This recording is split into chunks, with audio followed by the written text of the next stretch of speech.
नमस्कार दोस्तों, आप सभी का स्वागत है हमारे यूट्यूब चैनल में।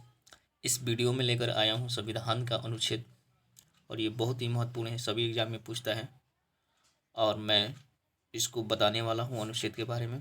तो चलिए स्टार्ट करते हैं। पहला क्वेश्चन है कि अनुच्छेद 14 किससे संबंधित है? विधि के समक्ष क्षमता से संबंधित है। अनुच्छेद 15 क्या है कि धर्म, नस्ल, जाति, लिंग या जन्म के आधार पर भेदभाव। अनुच्छेद 16 है कि लोक नियोजन विषय पर अवसर की क्षमता मिलता है। अनुच्छेद 17 में है कि अस्पृश्यता का अंत यानी छुआछूत का अंत होता है। अनुच्छेद 18 में है कि उपाधियों का अंत होता है। नेक्स्ट है अनुच्छेद 19 के ए में है कि बोलने का स्वतंत्रता। अनुच्छेद 19 के बी में है कि शांतिपूर्वक बिना हथियार एकत्रित किए हुए सभा एकत्रित करने का स्वतंत्रता है। अनुच्छेद 19 के सी में है कि संघ बनाने की स्वतंत्रता। अनुच्छेद 19 के डी में है कि देश के किसी भी क्षेत्र में आवागमन करने की स्वतंत्रता। नेक्स्ट क्वेश्चन है कि अनुच्छेद 19 के ई में है कि देश के किसी भी क्षेत्र में निवास एवं बसने की क्षमता है। और अनुच्छेद 19 के एफ में है कि संपत्ति का अधिकार। अनुच्छेद 19 के जी में है कि कोई भी व्यापार और जीविका चलाने की स्वतंत्रता है। अनुच्छेद 20 में है कि अपराधियों के लिए दो सीधी संबंध के लिए संरक्षण। अनुच्छेद 21 में है कि प्राण दैहिक स्वतंत्रता संरक्षण का अधिकार।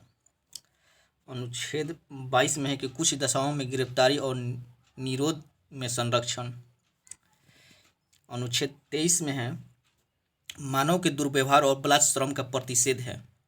अनुच्छेद 24 में है कि बालकों का नियोजन का प्रतिषेध है।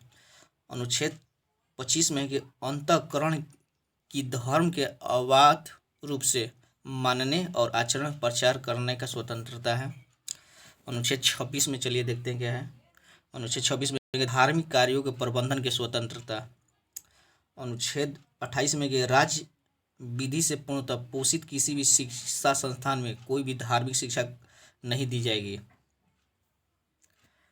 अनुच्छेद 29 में जाति, धर्म और संस्कृति के आधार पर उसे किसी भी संस्कारी शैक्षणिक संस्था में प्रवेश करने से नहीं रोका जाएगा।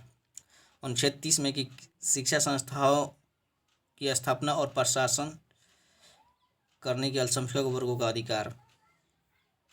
अनुच्छेद 32 में है कि संवैधानिक उपचारों का अधिकार। अनुच्छेद 39 के ग में है कि धन का समान वितरण।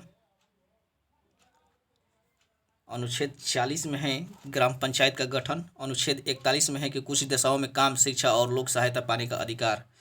अनुच्छेद 46 में है अनुसूचित जाति, अनुसूचित जनजाति और अन्य दुर्लभ वर्गों को शिक्षा और अर्थ संबंधी हितों की अनिवृद्धि।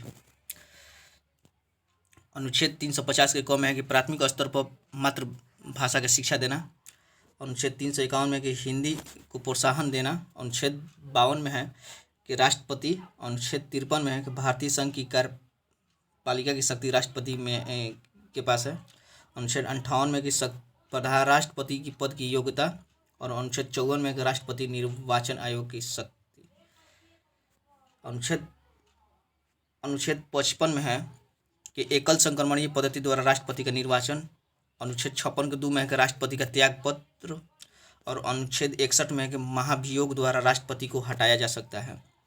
अनुच्छेद 70 में है कि अन्य आवश्यकताओं में राष्ट्रपति को कृत्यों का निर्वहन किया जाता है।